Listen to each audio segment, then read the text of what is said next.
Welcome to the Prayagraj institute. आज हम बात करेंगे उत्तर प्रदेश शिक्षक भर्ती 2025 के संदर्भ में जीआईसी लेक्चरर और यूपीएलटी ग्रेड में सामान्य अध्ययन से संबंधित अति महत्वपूर्ण प्रश्नों के बारे में प्रैक्टिस सेशन की सीरीज में यह हमारा 5वां वीडियो है। तो चलिए स्टार्ट करते हैं अपने पहले प्रश्न के साथ।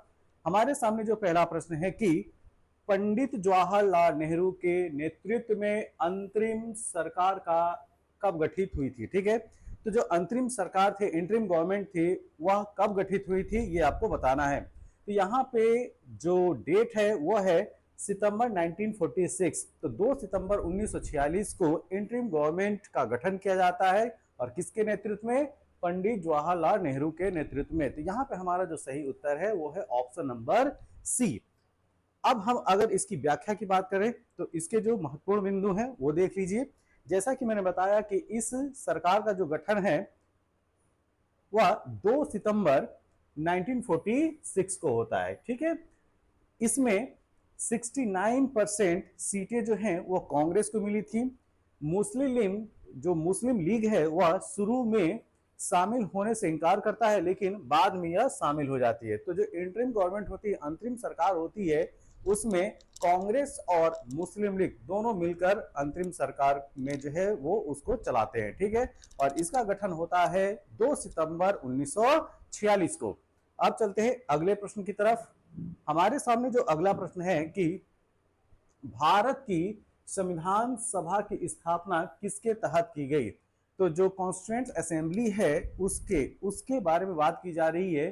तो वह किसके तहत की गई है? तो यह की गई थी कैबिनेट मिशन के सिफारिशों के तहत। जो कैबिनेट मिशन है 1946 का, उसके रिकमेंडेशन पे संविधान सभा का जो है गठन होता है। अब हम बात करेंगे कि जो कैबिनेट मिशन है उसकी क्या खासियत थी। तो देखिए, अगर संविधान सभा के कॉन्सेप्ट की बात किया जाए तो इसकी शुरुआत होती है एम एन रॉय के विचार से। ठीक है, तो एम एन रॉय वह पहले शख्स होते हैं जो 1934 में 1934 में संविधान सभा का विचार व्यक्त करते हैं। 1945 में ब्रिटेन की लेबर सरकार, ध्यान रखिएगा उस समय ब्रिटेन में लेबर पार्टी की सरकार थी। तो 1945 में ब्रिटेन की लेबर सरकार ने भारत के लिए संविधान सभा बनाने की इच्छा व्यक्त की और इसी के तहत मार्च 1946 में, ध्यान रखिएगा यह मंथ, मार्च 1946 में कैबिनेट मिशन को जो है वह भारत आता है। और कैबिनेट मिशन का जो नाम है कैबिनेट मिशन, वह इसलिए पड़ता है क्योंकि जो इसके 3 सदस्य होते हैं, कौन कौन से? Lord Patrick Lawrence, sir Stafford Cripps और एवी अलेक्जेंडर। ये तीनों के तीनों ब्रिटिश पार्लियामेंट की कैबिनेट के सदस्य होते हैं। ठीक है, तो ब्रिटिश पार्लियामेंट के कैबिनेट के सदस्य होने के नाते इस मिशन का नाम जो रखा गया कैबिनेट मिशन। और यह भारत कब आता है? मार्च 1946 में। अब जब 16 मई 1946 को कैबिनेट मिशन योजना में भारत के संवैधानिक भविष्य के प्रस्ताव को जो है वो रखा गया था। तो मतलब कि जो संविधान सभा है उसका जो मूल आधार बनता है वह होता है कैबिनेट मिशन, और कैबिनेट मिशन के रिकमेंडेशन या सिफारिश पे ही संविधान सभा जो कॉन्स्टिट्यूएंट असेंबली है वह गठित होती है। अगला प्रश्न, भारत के संविधान का मसौदा तैयार करने वाली संविधान सभा के सदस्य थे। तो जो संविधान सभा थी कॉन्स्टिट्यूएंट असेंबली, उसके जो मेंबर थे वो कौन थे? तो वे थे विभिन्न प्रांतों की विधान सभाओं द्वारा निर्वाचित सदस्य। ठीक है, तो विभिन्न जो प्रोविंस थे वहां की जो विधान सभाएं थे उनसे जो निर्वाचित जो मेंबर थे वही जो है संविधान सभा कॉन्स्टिट्यूएंट असेंबली के मेंबर थे।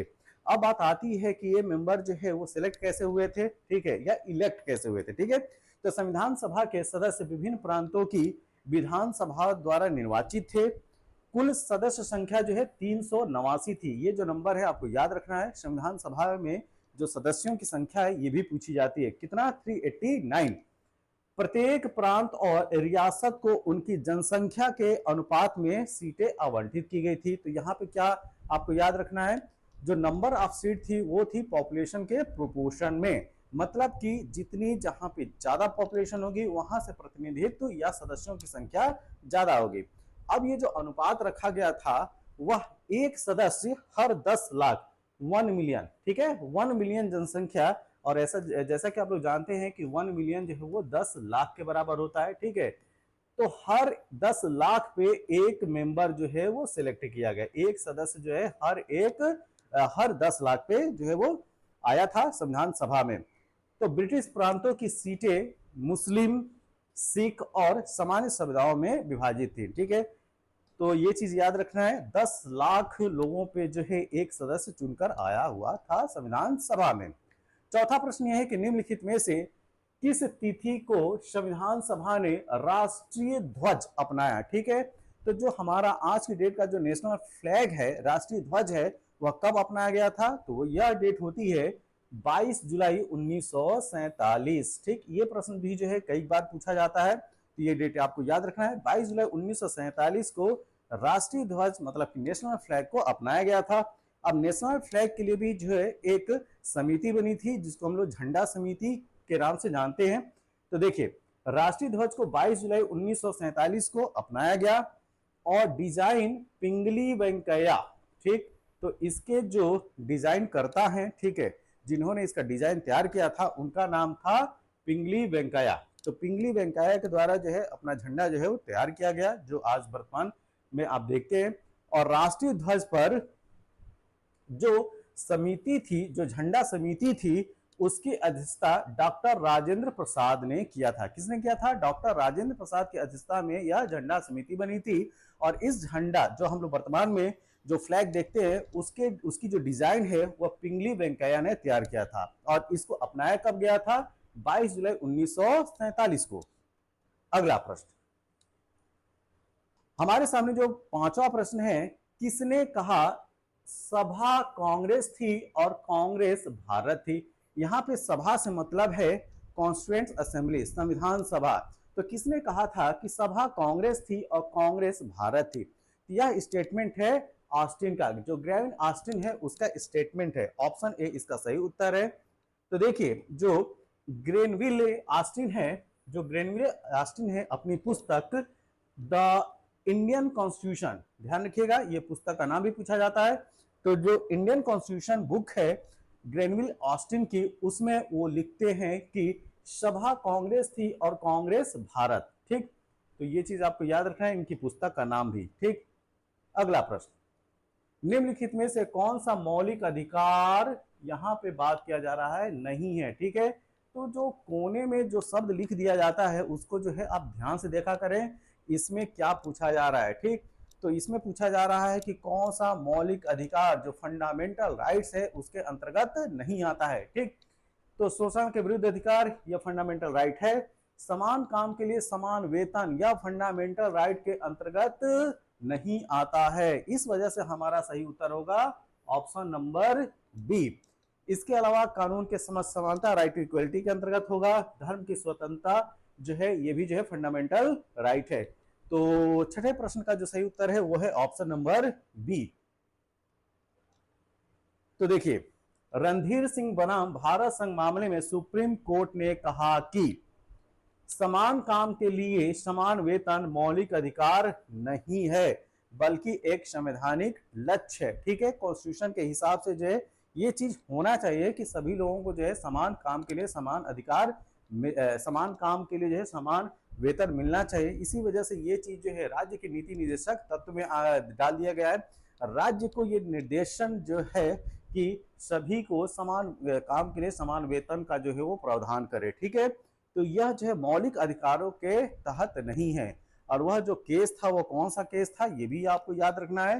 तो रणधीर सिंह बनाम भारत संघ, मतलब कि Randhir Singh versus union of India, इस केस के तहत सुप्रीम कोर्ट ने एकदम क्लियर कर दिया है कि समान काम के लिए समान वेतन मौलिक अधिकार फंडामेंटल राइट्स के अंतर्गत नहीं आता है। अब हम चलेंगे अगले प्रश्न की तरफ।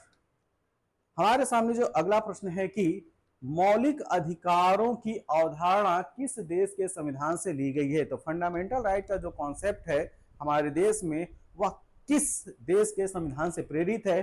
तो वह संविधान है संयुक्त राज्य अमेरिका का, ठीक है। तो यूएसए के संविधान से प्रेरित होकर भारत में भी जो मौलिक अधिकारों की जो बात रखी गई है, ठीक है। तो भारतीय जो संविधान है उसमें मौलिक अधिकारों का जो कॉन्सेप्ट है वह लिया गया है संयुक्त राज्य अमेरिका से। ठीक, तो भारतीय संविधान में मौलिक अधिकारों की अवधारणा संयुक्त राज्य अमेरिका के संविधान से ली गई है। अच्छा, अगर आप लोगों से पूछा जाए कि जो मौलिक कर्तव्य है उसकी अवधारणा जो है किस देश से लिया गया है, इस प्रश्न का उत्तर जो है आप कमेंट बॉक्स में दीजिएगा। ठीक,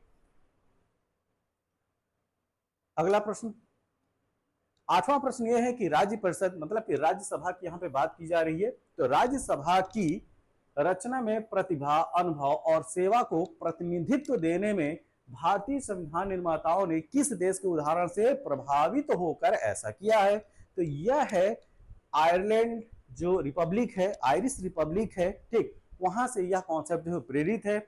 यहां पे जो सही उत्तर है वो है ऑप्शन नंबर ए। तो राज्यसभा में प्रतिभा, अनुभव और सेवा की प्रतिनिधित्व देने की व्यवस्था आयरिश गणराज्य से प्रभावित है। यह भी काफी अच्छा प्रश्न है, इसको ध्यान में रखिएगा। अब हम बात करेंगे नेक्स्ट क्वेश्चन के बारे में। हमारे सामने 9th नंबर का जो प्रश्न है वह यह है कि भारत में संघवाद की अवधारणा किस देश पर आधारित है? तो फेडरल जो कॉन्सेप्ट है, जो भारत में जो संघवाद है वह किस देश से प्रेरित है? तो वह देश है कनाडा। ठीक है, यह कॉन्सेप्ट जो है वो कनाडा का है, ऑप्शन नंबर बी ध्यान में रखिए। तो कभी कभी जो है किन देशों के संविधान से हमारे संविधान में चीजें ली गई हैं या प्रेरित है, यह प्रश्न जो है अक्सर पूछा जाता है। तो भारतीय संविधान की संघीय प्रणाली कनाडा के संविधान से प्रेरित है। और भारतीय संविधान भारत को राज्यों का संघ, ध्यान रखिएगा, राज्यों का संघ घोषित करता है जो संघीय संरचना प्रदान करता है। ठीक है, तो क्या जो भारत है वह यूनियन ऑफ स्टेट है। ठीक है, तो ये चीज याद रखें, राज्यों का संघ है। और जो हमारे यहाँ का जो संघवाद की बात की जाती है या संघीय प्रणाली की बात की जाती है वह कनाडा के जो संविधान है, वहां का जो संघवाद का कॉन्सेप्ट है वहां से वह प्रेरित है। अगला प्रश्न, लोकसभा में पहली महिला स्पीकर कौन है? ठीक है, तो लोकसभा की पहली महिला स्पीकर का श्रेय जाता है मीरा कुमार को। ऑप्शन नंबर ए यहां पे सही उत्तर है। तो इनके बारे में थोड़ी सी अतिरिक्त जानकारी लेते हैं। तो श्रीमती मीरा कुमार लोकसभा की पहली महिला स्पीकर थी। और यह भी ध्यान देने योग्य बात है कि सन्नो देवी भारत में किसी राज्य विधानसभा की पहली स्पीकर थी। ठीक है, तो अगर आपसे बोला जाए कि किसी राज्य की विधानसभा की पहली महिला अध्यक्ष, तो क्या बताएंगे आप? तो वो है सन्नो देवी। क्या? सन्नो देवी। तो ये दोनों चीज याद रखिएगा।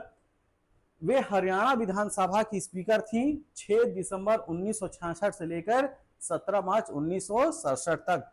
तो सन्नो देवी का भी नाम याद रखिए और मीरा कुमार का भी नाम याद रखिए। ठीक, तो अगर लोकसभा की पहली महिला अध्यक्ष का नाम पूछा जाए तो आप मीरा कुमार बताइएगा। और किसी राज्य की विधानसभा की पहली महिला अध्यक्ष का नाम पूछा जाए तो सन्नो देवी का नाम बताइएगा। वह हरियाणा विधानसभा, ध्यान रखिए, हरियाणा विधानसभा की स्पीकर थी और उनका कार्यकाल था 6 दिसंबर 1966 से लेकर 17 मार्च 1967 तक। अगला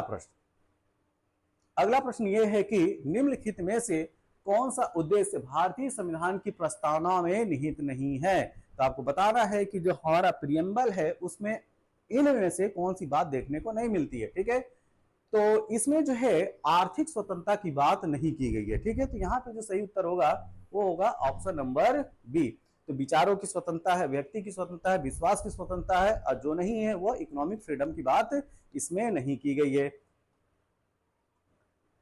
अगर हम लोग भारतीय संविधान की प्रस्तावना में अन्य बातों की बात करें, ठीक है, तो इसमें ध्यान रखिए न्याय, समानता, स्वतंत्रता और बंधुत्व का जो है उद्देश्य है। स्वतंत्रता में विचार, अभिव्यक्ति, विश्वास, आस्था और उपासना शामिल है। आर्थिक स्वतंत्रता, ध्यान रखना है, आर्थिक स्वतंत्रता प्रस्तावना में नहीं है। नेक्स्ट, निम्नलिखित में से कौन सा शब्द भारतीय संविधान की प्रस्तावना में उल्लिखित नहीं है? तो आपको बताना है कि जो अपना जो प्रियम्बल है उसमें कौन सा वर्ड नहीं है अपनी भारत के संविधान में की जो प्रस्तावना है उसमें कौन सा वर्ड आपको देखने को नहीं मिलेगा? तो उसमें संप्रभु है, लोकतांत्रिक है, धर्मनिरपेक्ष है, जो नहीं है वो है संघीय। ठीक है, ऑप्शन नंबर डी। आपको जो फेडरल शब्द जो है वो देखने को नहीं मिलेगा। तो भारतीय संविधान की प्रस्तावना घोषित करती है कि हम भारत के लोग भारत को एक संप्रभु, समाजवादी, धर्मनिरपेक्ष, लोकतांत्रिक गणराज्य बनाने का संकल्प लेते हैं। तो देखिए ऊपर के जो ए बी सी ऑप्शन है, संप्रभु, लोकतांत्रिक, धर्मनिरपेक्ष, ये तीनों के तीनों जो है आपको यहाँ पे दिखाई पड़ रहे हैं, लेकिन जो नहीं है वह क्या है? संघी नहीं है। ठीक, ऑप्शन नंबर डी। नेक्स्ट, भारतीय संविधान के किस भाग को संविधान की आत्मा कहा जाता है? तो संविधान की आत्मा जो है वह प्रस्तावना को बोला जाता है, प्रियम्बल को बोला जाता है, या उद्देशिका को बोला जाता है। Option number C. अब जो प्रस्तावना है उसको लेकर अलग अलग लोगों ने क्या क्या बातें रखी हैं ये भी पूछा जाता है। तो देखिए प्रस्तावना को संविधान की आत्मा कहा गया है इन जनरल। और के एम मुंशी की बात करें, के एम मुंशी, इनका नाम याद रखना है। इन्होंने राजनीतिक कुंडली इसको बोला है। प्रस्तावना को क्या बोला है उन्होंने? राजनीतिक कुंडली। ठाकुरदास भार्गव द्वारा संविधान की आत्मा, तो संविधान की आत्मा ठाकुरदास भार्गव ने बोला है। किसने बोला है? ठाकुरदास भार्गव ने। और एन ए पलखीवाल, कौन? एन ए पलखीवाल द्वारा पहचान पत्र, आइडेंटिटी कार्ड इसको बोला गया है। ठीक है, संविधान की आइडेंटिटी कार्ड या पहचान पत्र कौन बोल रहे हैं? N A पलखीवाला।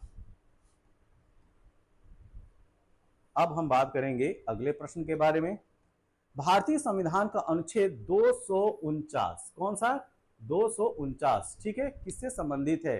तो 249 यह कहता है कि राज्य सूची के विषय पर संसद की विधायी शक्ति, जो लेजिस्लेचर पावर है पार्लियामेंट की, वह किस पे? स्टेट लिस्ट पे। यह बात की जाती है आर्टिकल 249 के तहत। नेक्स्ट,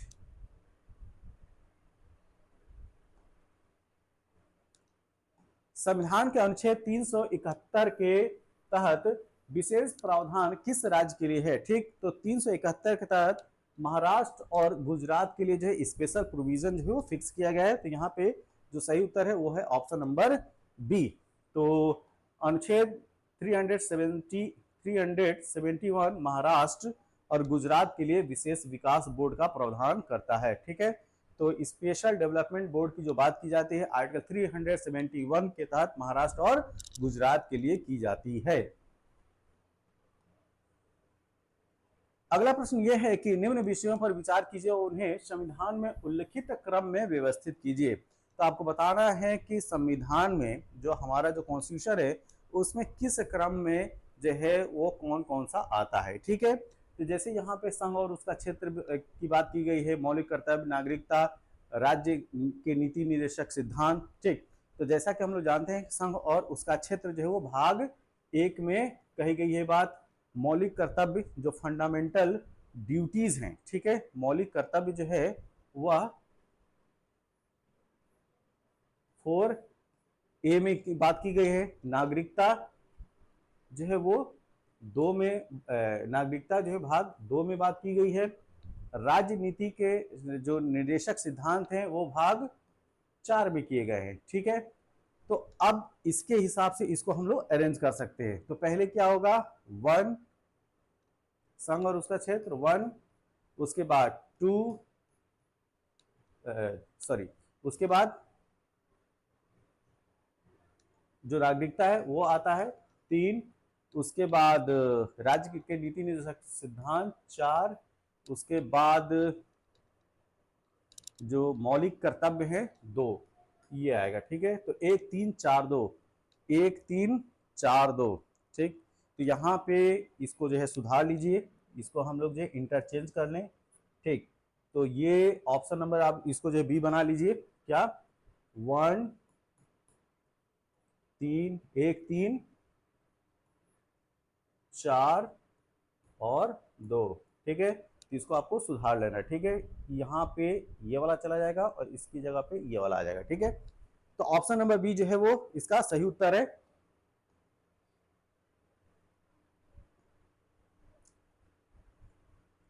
देखिए, भाग 1 में जो है संघ की बात की गई, भाग 2 में नागरिकता की बात की गई है।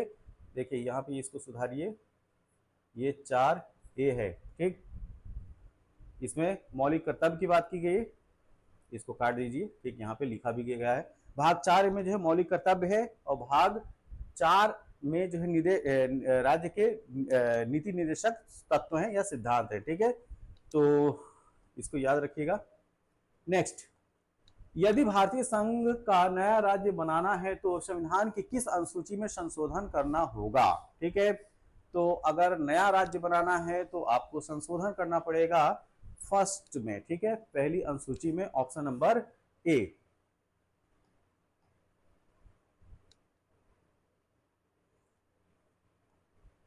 भारतीय संविधान में 9वीं अनुसूची किस प्रधानमंत्री के कार्यकाल में जोड़ी गई थी? ठीक है, तो जो 9वीं अनुसूची का कॉन्सेप्ट आता है वो आता है 1951, जो फर्स्ट जो कॉन्स्टिट्यूशन अमेंडमेंट होता है उसके तहत जो है 9th शेड्यूल को जोड़ा जाता है, और उस समय भारत के प्रधानमंत्री होते हैं पंडित जवाहरलाल नेहरू। ऑप्शन ए इसका सही उत्तर है।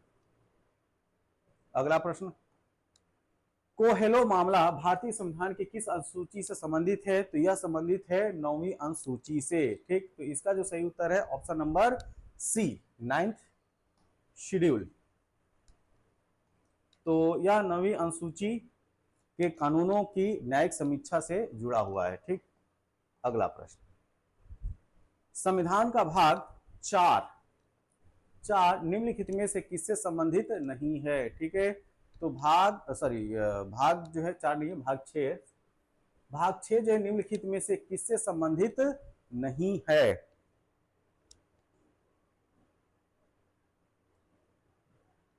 तो देखिए यहां पे जो बात की जा रही है नहीं है। ठीक, तो ये भाग 4 नहीं है। ठीक, ये भाग जो है भाग 6 नहीं है, ये भाग 5 है। ठीक, भाग 5 इसको प्रश्न में बना लीजिए। तो राज्यों की कार्यपालिका से यह संबंधित नहीं है, ऑप्शन नंबर सी। देखिए, संविधान के भाग 5 का शीर्षक संघ है, जो अनुच्छेद 52 से 151 तक संघ सरकार से संबंधित विषयों से जुड़ा है। राज्यों की कार्यपालिका जो है भाग 6 के अंतर्गत अनुच्छेद 192 से लेकर 152 से लेकर 237 तक आती है। तो ध्यान रखिएगा, यहाँ पे पूछा जा रहा है कि संविधान का भाग, यहाँ पे सुधार लीजिएगा, भाग 5 निम्नलिखित में से किससे संबंधित नहीं है? तो ये जो है राज्यों की कार्यपालिका। तो प्रश्न में जो है संशोधन करना है, यहाँ पे भाग 5 है ना कि भाग 6 है। ठीक, हमारे संविधान के किस भाग में 3 स्तरीय पंचायत की अवधारणा का उल्लेख है? तो यह आपको मिलेगा भाग 9 में। ठीक है, भाग 9 के तहत जो है वह कॉन्सेप्ट आता है। तो ध्यान रखिएगा, संविधान का भाग 9 पंचायतों की 3 स्तरीय प्रणाली की कल्पना करता है, जिसमें पहले स्तर पे जो है ग्राम स्तर, दूसरे स्तर पे जो है जिला स्तर या जिला पंचायत, और जो 20 लाख से अधिक आबादी वाले राज्य में जो ग्राम और जिला पंचायत के बीच जो है मध्यवर्ती पंचायत भी शामिल है। तो देखिए, जिस राज्य में 20 लाख से ज्यादा की आबादी है वहीं पे जो है 3 स्तरीय की बात की गई है।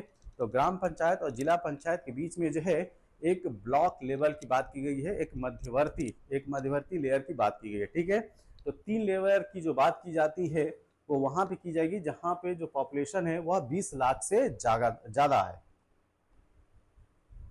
किसने कहा कि भारत एक अर्ध संघीय राज्य है? ठीक है, तो यह कॉन्सेप्ट है केसी वेयर का। ठीक है, केसी वेयर ने बोला कि भारत एक अर्ध संघीय राज्य है। प्रोफेसर केसी वेयर ने भारत को अर्ध संघीय राज्य कहा, जबकि डीडी बसु ने इससे एकात्मक और संघीय दोनों कहा। इसलिए यहां पे जो सही उत्तर है वो ऑप्शन नंबर डी है। अगला प्रश्न, किसने निम्नलिखित में से कौन सा भारतीय संविधान का अनुच्छेद 20 का हिस्सा नहीं है, ठीक है। तो यातना के विरुद्ध प्रतिबंध जो है वह अनुच्छेद 20 के तहत नहीं आता है। ऑप्शन नंबर सी इसका सही उत्तर है। तो अनुच्छेद 20 अपराधों की सजा के संबंध में सुरक्षा प्रदान करता है। इसमें पूर्वव्यापी कानून 20(1), दोहरी सजा 20(2), स्व उपरोध 20(3) शामिल है, लेकिन यातना के विरुद्ध प्रतिबंध इसमें शामिल नहीं है। इसका जो सही उत्तर है ऑप्शन नंबर सी है। मौलिक अधिकार की बात करते हैं, ठीक। तो मौलिक अधिकार जो है वह न्यायोचित है, ठीक है। तो न्यायोचित है मतलब कि अगर किसी के फंडामेंटल राइट का जो है उल्लंघन हो रहा है तो अपने फंडामेंटल राइट के लिए जो है वो कोर्ट में जा सकता है, हाई कोर्ट जा सकता है, सुप्रीम कोर्ट जा सकता है, ठीक है। तो इस वजह से जो फंडामेंटल राइट होते हैं वो न्यायोचित होते हैं। लेकिन अगर वहीं पे मौलिक कर्तव्य की बात किया जाए, फंडामेंटल ड्यूटीज की बात किया जाए, तो वह जो है न्यायोचित नहीं है। तो मौलिक अधिकार न्यायोचित है, अर्थात नागरिक उनके प्रवर्तन के लिए अदालतों की सहायता ले सकते हैं। और सुप्रीम कोर्ट में अगर आप जाना चाहते हैं तो अनुच्छेद 32 का इस्तेमाल करेंगे। अगर हाई कोर्ट में इसके लिए जाना चाहते हैं अपने फंडामेंटल राइट के लिए तो आर्टिकल 226 का यूज करेंगे। निम्नलिखित में से कौन सा दूसरी पीढ़ी का मौलिक अधिकार माना जाता है? ठीक, बहुत ही अच्छा क्वेश्चन है। दूसरी पीढ़ी का मौलिक अधिकार किसको माना जाता है? तो ये है शिक्षा का अधिकार। जो राइट टू एजुकेशन है वो सेकेंड जनरेशन का फंडामेंटल राइट है, ठीक। इसके साथ यह वीडियो जो है वह कंप्लीट होता है। यह वीडियो आपको कैसा लगा? जैसा भी लगा हो आप अपने सुझाव जो है कमेंट बॉक्स में जरूर दें। तब तक के लिए थैंक यू, धन्यवाद।